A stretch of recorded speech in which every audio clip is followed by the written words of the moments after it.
Hey friends. So the other day I was listening to a political commentator. Don't worry, that's not what this is about. But I was listening to it and I got one of those nudges from the Holy Spirit, when he says like, "Hey, why is this the activity that you're doing at this moment, not something else that's more beneficial for you?" Now, I truly believe that as Christians and as American citizens, we should know what's going on in our world. So I'm not anti political commentary or, the news or any of those things. But when it comes to the point where you're consuming so much that your brain never has time to process or think or just be creative or be present where you are, that's when the problem really comes in. So I was sitting there and I was with my son and he was playing. And so I was just listening to this political podcast. And I got a nudge, got a little poke. Like, what are you doing? And so I've been thinking about it a lot since then because we live in an age where there is information out there that we could be consuming all the time. And a lot of good stuff, a lot of bad stuff too, but they aren't all bad. And so you don't ever have to sit with your own thoughts or be present with the people that you're with or be creative and think of new ways to handle situations. You never have to do any of that because you can just consume all the time. But that's a problem. And the term white space gets talked about, which is great, right? We need to have some breathing room in our day and in our time. And usually that's what I'm talking about when I talk about white space. If you've never heard the term, as far as I know, it comes from the art world, so design and that kind of thing. That's the first place I ever heard it. I do come with a graphic design and photography background, so that is where I've heard it. Basically, it's when there's a picture. This is just a very crude, quick example. It's a picture. If you put one image right in the middle of a big white canvas, that image is now super powerful. But if you put a bunch of images around that image and everything's super colorful and super crazy, now it just is lost in all of the other things. There's nothing that gives it importance because it's so busy and so crazy. And sometimes in art, people do that. But in the purpose of this example, we want white space to be able to really pay attention to the things that matter, right? So usually when white space is talked about in breathing room in your day, it is physical, right? So you're going from activity to activity and you're giving yourself more time in between, right? You're not rushing from one thing to the next. That's so good. And it's intentionally creating time in your week where you don't have a ton to do. We have that in our home, and that is our Mondays. Our Mondays consist of nothing else. We just hang out at our house. We do go to a Bible study every other Monday, but that's it. And it's purposeful and intentional. And so I've done that. And I hope that you're doing that too, and that you're setting up time for your family to just chill, right? And so that's always what I've been thinking about when I think of white space, or often at least. And so now the Holy Spirit is nudging me and telling me that white space is more than you physically being, physically not going constantly and giving yourself breathing room in your schedule. Good thing, part of white space, but the other part is letting your mind not be in a consumer space all the time. It is shifting away from feeling like you have to be productive, like you have to be learning. I don't really listen to or read anything that is fiction. I do watch shows that are fiction, but I'm not reading or listening to audiobooks that are fiction because I feel like that time, I just really like nonfiction and I like to learn stuff, which is a good thing.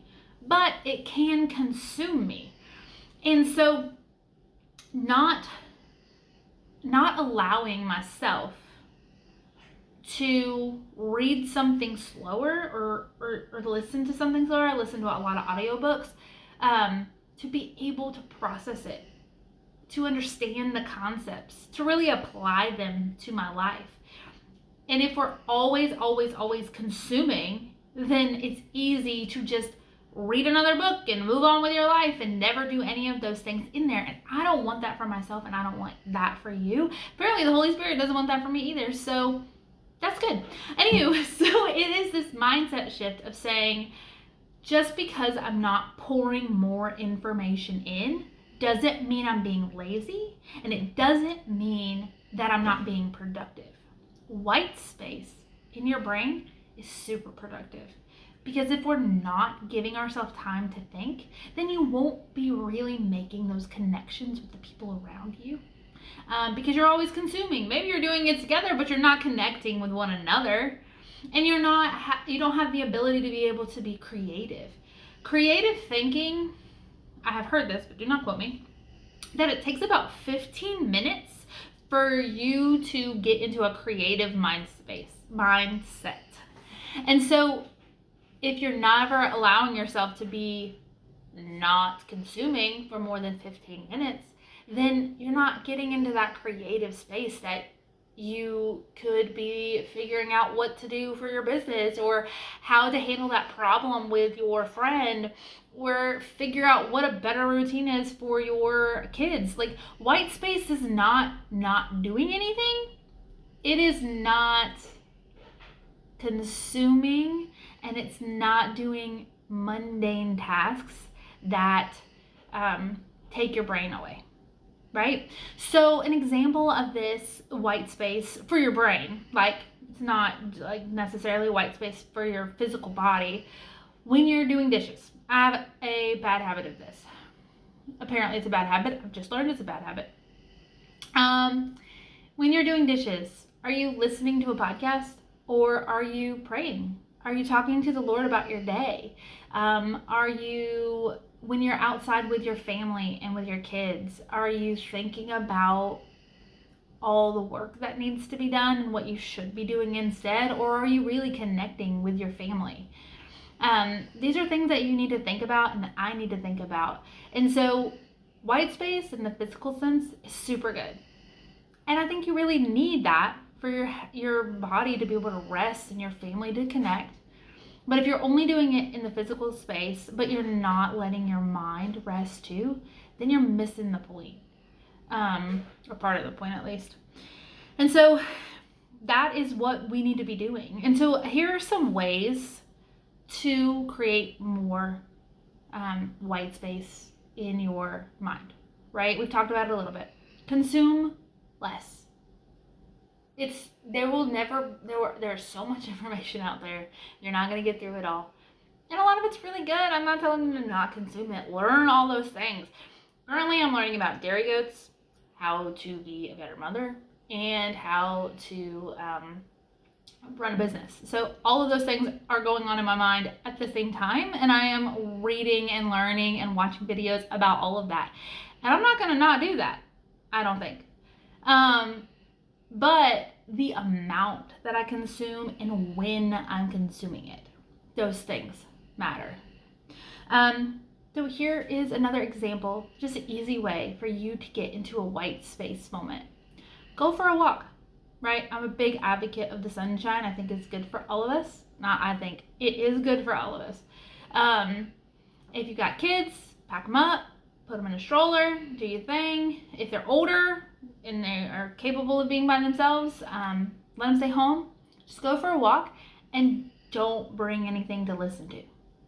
That's weird for me, because normally I'm listening to an audiobook if I'm running or walking, but I've been making it a point to not. And it's been glorious. I have come up with some ideas that I did not know about and that I had in there. And I'm spending a lot more time connecting with the Lord. And another byproduct of it is that I have my son and we're walking, and he's in the stroller usually. And I'm praying and, just talking to the Lord and thinking about things, and I can hear him talking. And so he starts asking me questions. So not only am I getting this deep work, white space type mindset stuff happening, I'm also connecting with Asher, because if I would have been listening to an audiobook, I wouldn't have heard him asking me these questions. And so it's all around better for us. And it creates much more peace when you're not always consuming.